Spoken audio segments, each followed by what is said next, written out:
Okay, so today we're going to be cooking with soy curls. You might not know what soy curls are, but they are an awesome source of plant-based protein. They're kind of like chicken when they're cooked. They're like a chicken strip or a beef strip, and that's something when I'm working with clients that I like to encourage them to try because it's a people pleaser. So when we were camping one time, we made some soy curl gyros, and my nieces and nephews came over. They're like, "What are you eating? That looks so yummy." So I fed it to them. They didn't know what it was. Of course, they asked. They're like, "This is so good." So I told them what it was, and they couldn't believe it. But soy curls are awesome because they're just cooked soybeans that are then shredded and dried. And so they're shelf stable. So they have 11 grams of protein. It's a complete protein, and it has fiber, which over 90% of Americans don't get enough of. So it's a great way that has no cholesterol, and if you're trying to lose weight or create more natural GLP-1s in your gut, the fiber and the protein together are going to be a great way to create more natural GLP-1s in your gut. And then also, the soy curls are also great to please your family and friends who are used to eating meat. So they're great for like tacos or fajitas. Like I said, we use ours in gyros. You could do them for barbecue sandwiches. You can use them with a lot of things. But so they're great to have around and to try. So hopefully this will inspire you to try something in your own with soy curls. We're gonna do some gyros with a lot of veggies. You could put it on pita. You could put it in a wrap. You could put it in a bowl. So we're gonna do some Greek today.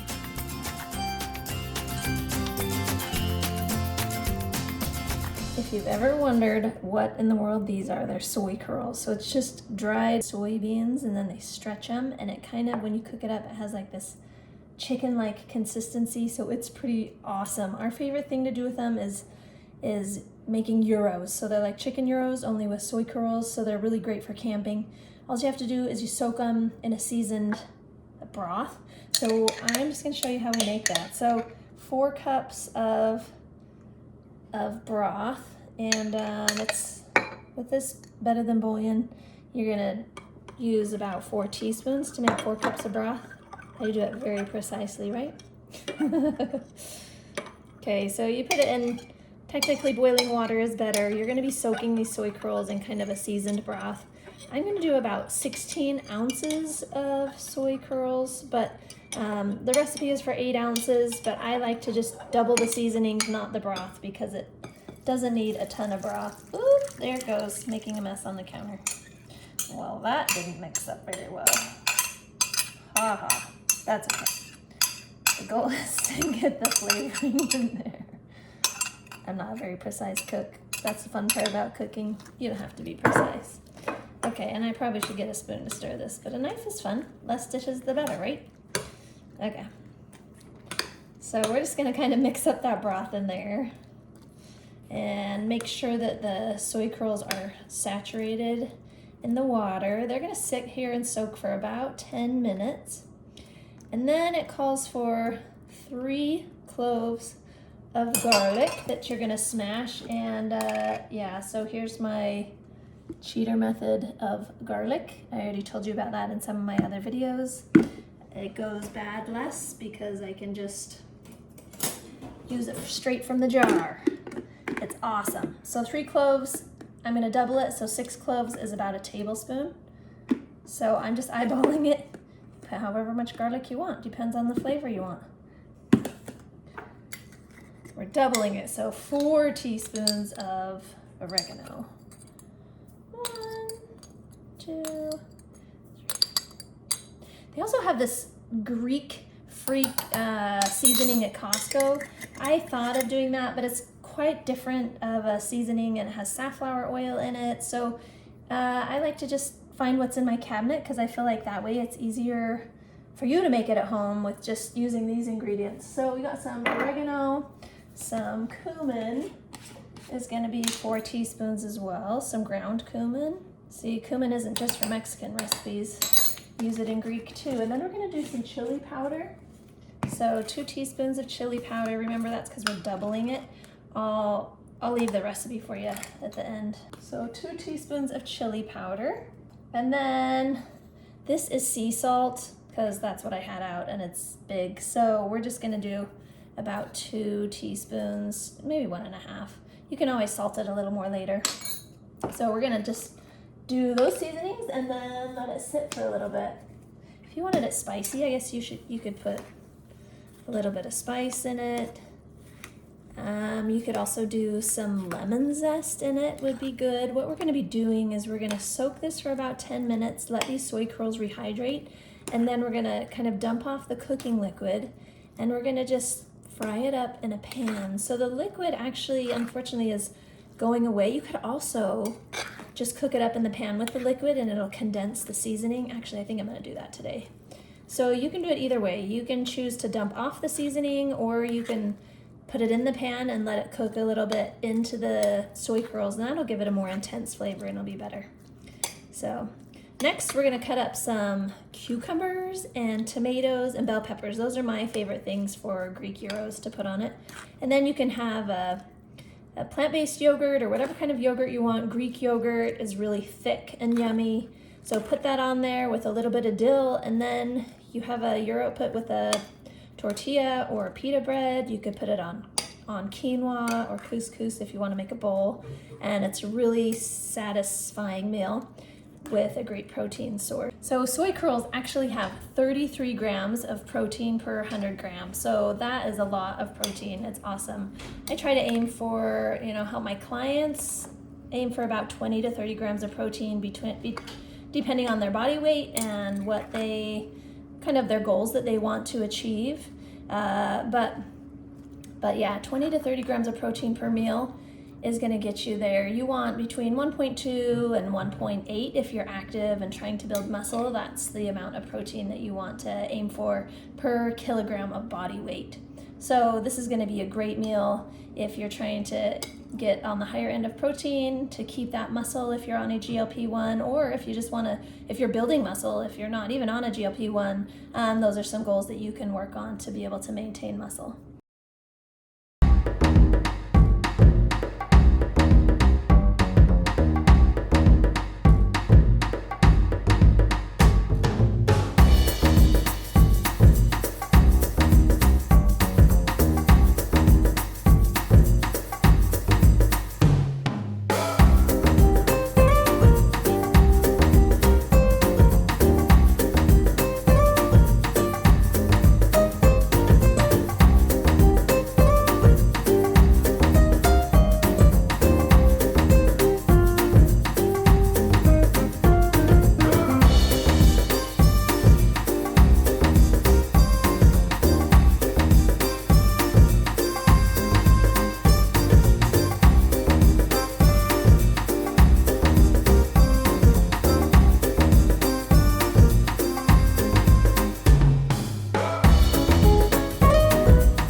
Skillet. I don't use Teflon. This is supposedly safe. I thought this might stick if I use my cast iron skillet, which I usually love to use, but for soy curls there's not really any fat in them, so I choose to use this non-stick skillet. So I'm going to cook it down. Like you can see, there's some water in there, so I'm going to cook it down till all the moisture's gone, and then you can kind of brown it a little bit. So the less crowded the pan, the better, but I'm always trying to hurry up the cooking process, so it may not get as brown as I'd like, but if you want it to be more brown, then have more room in the pan, or only do one batch instead of a double batch like I'm doing. So we're just going to cook down this moisture and then see what it looks like when it's all cooked down. Put in some pepper, And then some onion powder. Since my husband's not a fan of the texture of onions, this will add more flavor without him even knowing. When we make ours, we're gonna put some real onions in, but for him, we'll just give it a little onion powder flavor. Look at that. So a lot of the liquid's already cooked out.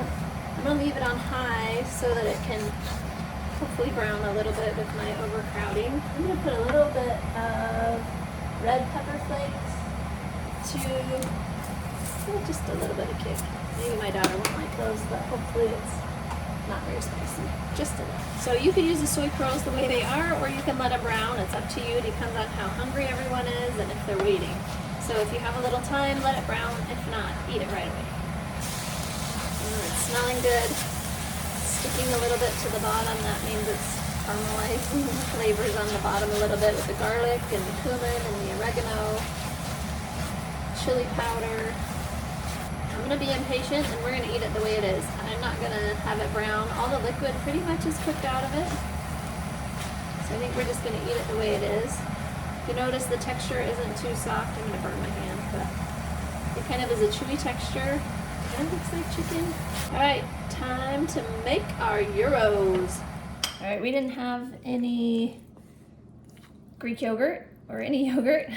So we're gonna put hummus on ours, and that's really yummy too. Also, if you don't have soy curls, you can just put those same seasonings on chickpeas and then just warm them in a pan, and it makes them really tasty, and that's something you can put in a tortilla for a fast, easy summer meal. I'm just mixing in the seasonings in this hummus just because. So now we're gonna get our favorite tortillas. I already have these cooked. Tortilla land tortillas. Make the kids cook all of them at once. There's 25 in a batch, so I make them cook all of them at once, and then oh, that's nice. I dipped the bag in the hummus. Whoopsie. Anyway, cook them all at once, and then you have them for the next few meals. First, you're gonna smear some hummus or some yogurt on the bottom of your tortilla. Put down a bed of greens. Now this meal is awesome for families because they can choose what they want on it, how they want to build it. We love it because of that. So then put your veggies on. If you notice, I love color when I cook. It's kind of a game to see how many colors I can get in my meals. So we have some purple onion here. You could have pickled, just fridge pickled purple onion. That'd be really yummy. I also have a little bit of pickled cabbage. We talked about that. That adds a nice flavor, just kind of a zesty flavor. Oh, I forgot to put the lemon in the soy curls. Oh well. So we have green, red, purple, yellow. Oh, I even color coordinated the bowls. That's kind of fun. And then cucumbers. You can't have Greek without cucumber. And if you want feta cheese, that'd be yummy on it too. I don't have any, but there's plant-based feta that's really good that sometimes I buy and we'll put on it, but I don't have it, so we're just gonna use it the way it is. Ta-da! I think I filled them too full. Then you get to eat them like a gyro. If you have pitas, that works too, but it's tasty. Hope you have fun eating these as a family.